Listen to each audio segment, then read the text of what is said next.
kaningning ni Neneng. Ang ating lesson sa ngayon. Tuturuan ko kayo kung paano ang pagluluto ng isang napakasarap na mani. At alam nyo ba, ang mga lalaki, kaya pala humahaba ang buhay nila. Dahil mahilig silang kumain ng mani. Nag-isip ka na naman ng berde. Hindi berde yung sinasabi ko. Kaya pala sila humahaba ang buhay nila kasi habang umiinom sila ng alak, ay may pulutan silang isang platitong mani. Halos gabi-gabi kumakain sila ng mani, maliban sa sariwang mani. Kaya ba tayo magpapatalo mga kaningning? Kumain din tayo ng mani. Kaya tuturuan ko kayo kung paano tayo magluluto ng napakasarap na adobong mani. At alam nyo ba na ang mani pala, ayon sa pag-aaral ng American Medical Association, ang mani ay nagpapahaba ng buhay natin. Yung lifespan natin, humahaba pa, nadadagdagan ng 23%. At dapat, ang i-consume pala natin sa araw-araw ay 30%. Dahil yan, nakakatulong pala sa atin, lalo na sa kabutihan ng ating puso. Yung puso natin, pinapalusog niya ang ating puso. At ano niya ang utak natin. Yung utak natin, yung memorya natin, tinutulungan niya ang memorya natin. Pagkain pala ng utak ang mani. At bukod pa dyan, pinapakinis niya pala ang ating skin. At mainam din pala yan sa mga babaeng nagbubuntis ang mani. Kaya, ano pang hinihintay natin mga kaningning? Samahan niyo ako sa aking pagluluto ng adobong mani. At i-take note nyo ang mabuting benepisyong bigay pala sa atin ng mani. Kaya halina mga kaningning, huwag tayong papatalo sa mga lalaki na kain ng kahit na sariwang mani. Dapat tayo rin kumain ng mani. Mga lalaki yan, mahilig kumain ng mani. Kaya gagawa tayo ng masarap na mani. Para araw-araw magluto tayo ng mani. Kakain tayo ng mani.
Ang sangkap sa pagluluto ng adobong mani ay bawang.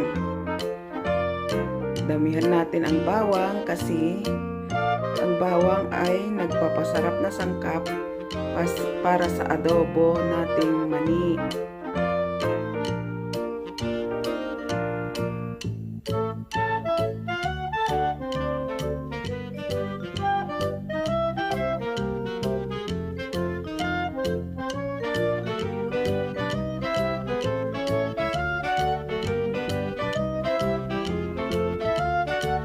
Ito na si mani.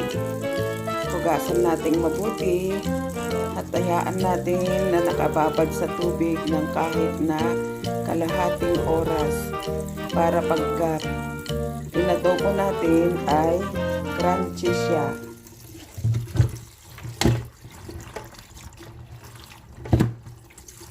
Bayaan muna natin siya dito na nakababad ng kalahating oras.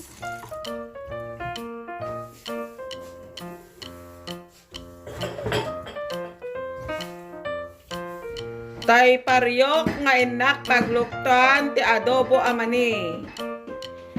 No napudutin ni paryok ikabilente ado amantika.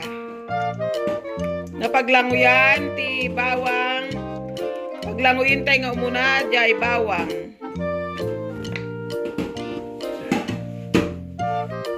Ipisokyo di bawang. Ngim ti apoy na di dalikan kit medium lang. Ang kayo nga apura, urayin nyo. Nga isuna ket lumagbaga.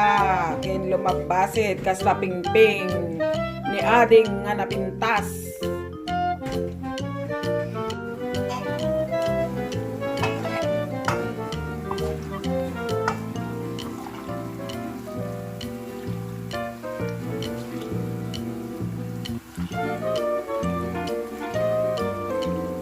Haluin ng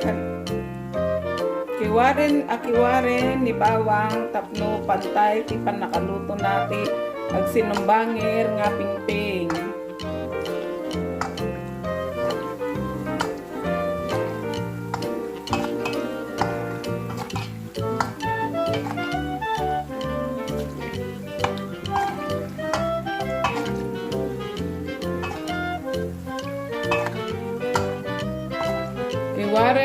Kiwaren ni bawang aging gana agpada tilampasit na ag sinumbangir nga pingping ni bawang. Mabalin tayo nga iyaon ni bawang tapno maikabil tayo ni mani. Ipisok tayo ni mani ije pinagpritwan tayo ti bawang.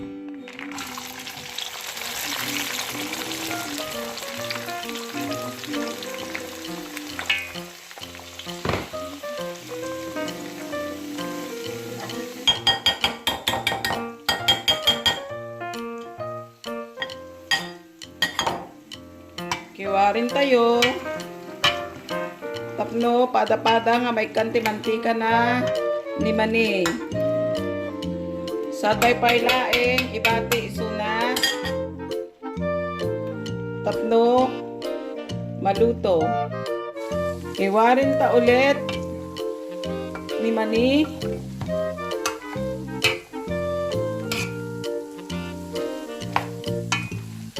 Kanta pa iti basit nga oras na. Dapat agbalin isuna nga crunchy. Ni iso nga hanguin tayon, ilagay tayo ditoy. Tray nga adati tela na tapno sa gipsipin na di mantika tapno hanunay nga na mantika tiniluto adobo nga mani.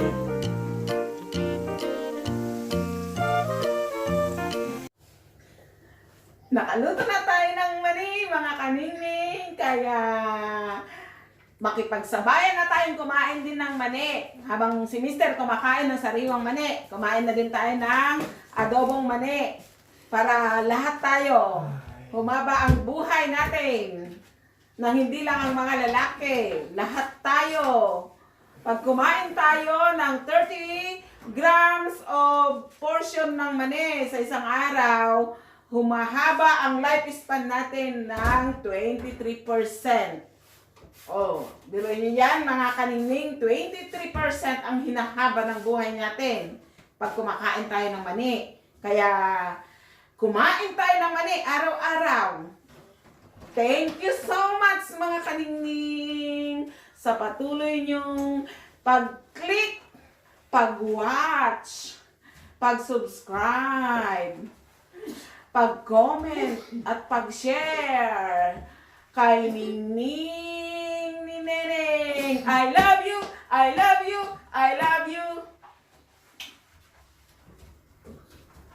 God bless you all. I love you all. Thank